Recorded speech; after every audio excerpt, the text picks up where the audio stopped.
Life risk है। Life क्या है? रिस्क है। हर इंसान चाहता है कि मुझे कंफर्मेशन दो। इंग्लिश स्पीकिंग के क्लास में आने के बाद वो चाहता है कि सर 100% कंफर्मेशन है क्या? मुझे बताओ तुम कब मरने वाले हो, कंफर्मेशन है क्या? अगर हमारे मौत का ही कंफर्मेशन नहीं है तो हर चीज का कंफर्मेशन रहेगा क्या? इंग्लिश में बोलते हैं if you risk nothing you risk everything. अगर आप कुछ भी रिस्क उठाने के लिए तैयार नहीं हो तो पूरा जीवन ही आपका रिस्क में है। हर समय हर मोमेंट को बड़ा आदमी बनने के लिए, बड़ी चीज हासिल करने के लिए रिस्क लेना पड़ता है। बराबर है? कुछ लड़के आते हैं एडमिशन करने के लिए, सर बोलते मैं सही में कर पाऊंगा क्या, मेरे से हो पाएगा क्या? अबे तो रिस्क लेना। तू रिस्क नहीं लेगा ना, तू बोलेगा मुझे ये नहीं कर। मैंने बोला बिना फी के आपको क्लास में नहीं बैठने दूंगा, 6,500 7,000 पहले पेड करने पड़ेंगे। ठीक है मैं तो पेड कर दूंगा, नहीं हो पाया तो रिस्क तो है, रिस्क ले, तू रिस्क लेने की ताकत रख। If you risk nothing you risk everything. अगर तुम जीवन में कुछ भी रिस्क लेने के लिए तैयार नहीं हो तो पूरा जीवन ही तुम्हारा रिस्क में है, तुम्हारा जीवन खत्म है। क्योंकि जीवन में गाड़ी चलाना रिस्क नहीं है। तुम गाड़ी चलाते हुए आते नहीं हो, आते समय एक्सीडेंट नहीं हो सकता। बराबर है? समझ में आ रहा क्या? हर चीज में रिस्क है। रिस्क है तो उसके ऊपर मजा भी है। डर के आगे जीत है। जीवन का अगर मजा लेना है तो रिस्क लेना पड़ेगा। इंग्लिश पढ़ने के क्लास में आना है, इंग्लिश पढ़ने की रिस्क लेना है। भाषण देने की रिस्क लेना है, भाषण परफेक्ट हो भी सकता है नहीं हो सकता है। संचालन करने की रिस्क लेना है, संचालन परफेक्ट हो सकता है नहीं हो सकता, लेकिन परफेक्ट हुआ तो अच्छा हुआ तो आनंद है, हैप्पीनेस है। डर के आगे जीत है, तुमको तो लेना पड़ेगा। हर चीज में ऐसा होगा। ये तो मैं स्पोकन का एग्जांपल दे रहा हूँ, ये तो छोटा सा क्लास है, बड़े बड़ी चीजों में यही होने वाला है। क्योंकि रूल निसर्ग का हर जगह कॉमन है, एक ही है। मन समझ है, ब्रेन एक्शन है, ब्रेन सिग्नल है और बॉडी एक्शन है। ब्रेन सिग्नल देता है बॉडी को, बॉडी एक्शन करता है। बराबर है? तो मन के अंदर हर चीज छुपी है। मन के अंदर छुपी है हैप्पीनेस। हैप्पीनेस कहां से होती है? मन से होती है। दुख कहां से होता है? मन से होता है। लालसा कहां से आती है? मन से आती है। क्रोध कहां से आता है? क्रोध कहां से आता है? मन से आता है। जलन कहां से होती है किसी के लिए प्रति? मन से। अपने मन जलता है, मेरा मेरा मेरा मन जल रहा है बोलते हैं। बराबर है? अपेक्षा कहां से शुरू होती है? मन से शुरू होती है अपेक्षा। ठीक है? बराबर है? घृणा कहां से शुरू होती है? मन से अंदर से शुरू होती है। तो हर समस्या की जड़ कौन है? लेकिन वो जड़ भी नहीं है। हर समस्या का सॉल्यूशन कौन है? अगर ये जहां से समस्या शुरू होती है वहां से सॉल्यूशन शुरू होता है। सांप के पॉइजन से ही पॉइजन को इस्तेमाल करते हुए एंटीडोज बनाते हैं। बराबर है ना? यानी जिससे तुम, जिस सांप के काटने से, जिस पॉइजन से तुम मर सकते हो, वही पॉइजन का एंटीडोज बना के तुम जिंदा हो सकते हो, यानी जी सकते हो। बराबर है? जहां से समस्या की जड़ होती है वहां से ही सॉल्यूशन की जड़ होती है। लगे तो तुमको एग्जांपल बताता हूं। तुम किसी डॉक्टर के पास जाओ, तुम बीमार हो, तुम किसी डॉक्टर के पास गए हो, डॉक्टर को बोला सर मैं 4 दिन से बीमार हूं। डॉक्टर बोलता है ठीक है ये मेडिसिन ले ले और 2 दिन आराम कर। 2 दिन आराम किया लेकिन आपको अच्छा नहीं लग रहा है, आपको वैसा ही लग रहा है। फिर डॉक्टर के पास गए, डॉक्टर फिर तुमको दवाई चेंज करके देता है, फिर बोलता है 1-2 दिन आराम करो, फिर भी आराम नहीं हुआ। डॉक्टर बोलता है यार बीमारी कुछ अलग है, छपड़ नहीं रही। फिर डॉक्टर बोलता है चलो कोई प्रॉब्लम नहीं, ब्लड टेस्ट कर, यूरिन टेस्ट कर, और कौन से टेस्ट है वो आरबीसी टेस्ट कर, ये टेस्ट कर, वो टेस्ट कर, डॉक्टर बोलता है। फिर पूरी टेस्ट हम करते हैं, फिर छपड़ता है डेंगू।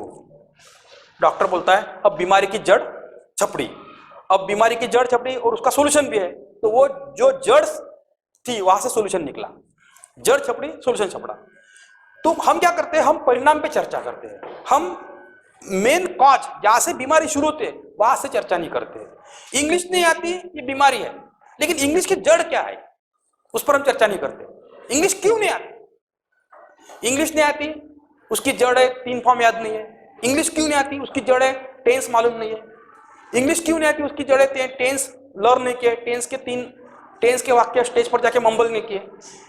हम चिंता चर्चा किस पर करते हैं? परिणाम पे करते हैं, लेकिन बीमारी की जड़ से चर्चा नहीं करते। मन जो है ना, मन ये मन ये समस्या की भी जड़ है और मन ये सॉल्यूशन की भी जड़ है, बराबर है। तो हमें काबू किस पर लाना है? मन पर। तुम्हारा मन महाशक्तिशाली है। कैसा है? महाशक्तिशाली है। तुम्हारे हाथ में है मन को स्थिर करना, तुम्हारे हाथ में है मन को ट्रेन करना, तुम्हारे हाथ में है मन को पावरफुल बनाना, तुम्हारे हाथ में मन को वश में लेना। और तुम्हारे हाथ में मन को वश में लेना है तो मन को वश में लेने के लिए तुम्हारे पास एक चीज तैयार होनी चाहिए, वो है समझदारी। क्या है? अब समझदारी कहां से पैदा होंगी? समझदारी पैदा होने के लिए क्या जरूरी है? बताओ बरा, समझदारी पैदा होने के लिए किसकी जरूरी है? समझदारी के लिए किताबें पढ़नी होंगी, किताबों से स्टडी करना होगा, अंडरस्टैंड करना होगा हर चीज को। इंग्लिश के बारे में समझदारी चाहिए, इंग्लिश की पढ़ाई करनी होगी, तब समझदारी आएंगी। मैथ के बारे में समझदारी चाहिए, मैथ की पढ़ाई करनी होगी। एक तो पढ़ाई करनी होगी उस फील्ड के बारे में, सब्जेक्ट के बारे में किसका ज्ञान लेना होगा, यानी सुनना होगा। एक तो उस पर चिंतन करना पड़ेगा, उस पर मनन करना पड़ेगा। एक तो उस चीज को अंडरस्टैंड करना पड़ेगा, एक तो वो चीज को में इन्वॉल्व होकर उस चीज को लर्न करना होगा, उसमें घुसना पड़ेगा, बराबर है। तो मन को वश करने के लिए हमारे पास समझदारी आना बहुत जरूरी है, और समझदारी आने के लिए ही विवेक बुद्धि को जागरूक करना बहुत जरूरी है। विवेक बुद्धि को जागरूक करने की टेक्निक है, एक तो स्टडी करो, एक तो अच्छा आदमी को सुनो, एक तो मनन करो, एक तो चिंतन करो, एक तो लर्न करो। वही चीज है जो मैं आपको हर दिन बताता हूं। अगर आपका मन समझदार हो गया तो मन को यह पता चलेगा कि जीवन में सुख भी आता है, दुख भी आता है। जैसे दिन है वैसे रात है, रात के बिना दिन अधूरा है, दिन के बिना रात अधूरी है। ये समझदारी आ गई तो प्रेशर कम हो जाएगा, बराबर है। अगर मन में लालच आ गया, हम बोलेंगे हमारा फोकस मुझे लालसा पे नहीं लेने जाना है, हमारा फोकस मुझे ज्यादा अपेक्षा आदमी के आनंद को कम कर देती है। हैप्पीनेस है ना, expectation reduces the happiness of human being, बराबर है।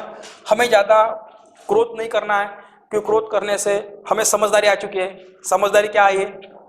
कि क्रोध करने से ज्यादा हम जब होते हैं क्रोधित तो हमारा बैलेंस क्या होता है? खत्म होता है। ज्यादा क्रोध में लिया हुआ डिसीजन गलत होता है, और ज्यादा एक्साइटमेंट, ज्यादा हॅपीनेस, एकदम उतावळा झाला म्हणतो आपण, निर्णय घेतला तरी चूक होते। शांत मनानं स्थिर राहून स्थिर चित्त निर्णय घ्यावा लागते। Are you getting my point? तो ये समझ आने के लिए समझदारी को डेवलप करना बहुत जरूरी है, और समझदारी को डेवलप करने के लिए अलग अलग सब्जेक्ट के अलग अलग चीजें, अलग अलग किताबें बनी हुई है। समझ में आ रहा है आपको? जीवन जीने की समझ लाना है। कोई आदमी जीवन जी रहा है, इतना अनमोल जीवन हमें मिला है, 50, 60, 70 साल का जीवन है। 60 साल में 20 साल तो हमारे सोने में जा रहे हैं, क्योंकि हर दिन हम 8-6 घंटे सोते हैं, बराबर। इतने अनमोल जीवन को भी लोग दुख की नजर से देखते हैं, इतने अनमोल जीवन को लोग घृणा की नजर से देखते हैं। इतने अनमोल जीवन में लोग लालसा में भरे हुए होते हैं, वही पर्टिकुलर पॉइंट पे फोकस करते हैं, लालसा पे। कोई दुख पे ही फोकस करता है, और जिस चीज पे तुम ज्यादा फोकस करेंगे वही चीज ज्यादा पिक्चराइज होती है, मन में आते रहती है। तुम ज्यादा फोकस कामयाबी को करो, टारगेट को करो, तुम्हारे मन में 24 घंटे टारगेट आते रहता है। तुम ज्यादा फोकस दुख पे करो, तुम्हारे मन में दुख के विचार आना शुरू होते हैं। तुम फोकस घृणा पे करो, तृष्णा पे करो, लालसा पे करो, तुम्हारे मन में 24 घंटे फिर लालसा, घृणा, तृष्णा आते रहती है। क्रोध पे करो, किसी इंसान को दिमाग में रखकर क्रोध पे फोकस करो, वो इंसान का चेहरा बार बार दिमाग में आता है, उसके विचार बार बार दिमाग में आते हैं, उसके बारे में गुस्सा बार बार दिमाग में आता है, और पूरे दिनों दिन, किसी के सालों बर्बाद हो जाते हैं। इज इट राइट और रॉन्ग? लेकिन तुम उस पर फोकस मत करना, टारगेट पे फोकस करो ना, हैप्पीनेस पे फोकस करो ना, कामयाबी पे फोकस करो ना, सक्सेस पे फोकस करो ना, बराबर है। जीवन जीने की कला पे फोकस करो ना। अगर तुमने टारगेट पे फोकस किया तुम्हारे मन में इतनी समझदारी लाई पढ़ाई करते करते, चिंतन करते करते, मनन करते करते, नॉलेज लेते लेते, इंफॉर्मेशन कलेक्ट करते करते, इतनी समझदारी लाई आपने कि आपका टारगेट अचीव हो गया, समझो आप कामयाब हो गए। तो कामयाबी के हजारों रिश्तेदार होते हैं। Success has so many father, unsuccess does not have. अगर तुम कामयाब हो गए तो तुम्हारे गांव का आदमी बोलेगा अबे वो तो मेरे गांव का है। अगर तुम कलेक्टर बन गए, वो क्या बोलेगा, वो मेरे गांव का है, मेरा ही दोस्त है। संकेत वाग्य को कल तक कोई पहचानता नहीं होगा, लेकिन जैसे वो IAS बना तो माझ्या घरापाशीच राहतो, त्याच्या संग मी क्रिकेट खेळ लाओ। अगर वो तुम्हारे जात का नहीं होगा, मेरे गांव का तो है। अगर तुम्हारे गांव का नहीं होगा, अरे मेरे तालुके का तो है। अगर तुम तालुके ना, अबे मेरे शहर का तो है, मेरे एक ही जिले के हैं हम। कामयाबी के हजार रिश्तेदार है। और अगर तुम नाकामयाब हुए तो लोग क्या बोलते हैं, लोग क्या बोलते हैं, लोग बोलते हैं निकम्मा है, बेकार है, मराठीमध्ये गेलेली केस आहे, युजलेस आहे, साला अक्कल नाही त्याले। तो का माझ्या जवळचा होते बे, तो त्याला तर मी कधी पाहिलं बी नाही। Are getting my point? Is it right और रॉन्ग? तो success has so many father, unsuccess does not have. तुम्हारे माँ बाप भी, अगर तुम बार बार अनसक्सेस होते हो तो कभी कभी तुम्हारे माँ बाप का भी दिमाग सरकता है, साला का थर्ड क्लास पोट्टा है सर, निकम्मा पोट्टा आहे म्हणते। एक वेळा, 2 वेळा, 3 वेळा मान्य करण, एक वेळा दिमाग सरकणं म्हणून, बरोबर? एम आय राईट और रॉंग? साला लग्न झालं अजून 4 पैसे कमवत नाही, अक्कल नाही लेखाले म्हणते। इज इट राईट और रॉंग? आणि जर तुम्ही खूप सक्सेसफुल झाले आणि तुमची चुलत आई असेल, माझ्या मुलासारखा पोरगा आहे तो, माझा मुलगा समजा ना, मला मुलं नाही तर तोच माझा मुलगा, असे बोलते। इज इट राईट और रॉंग? बरोबर आहे?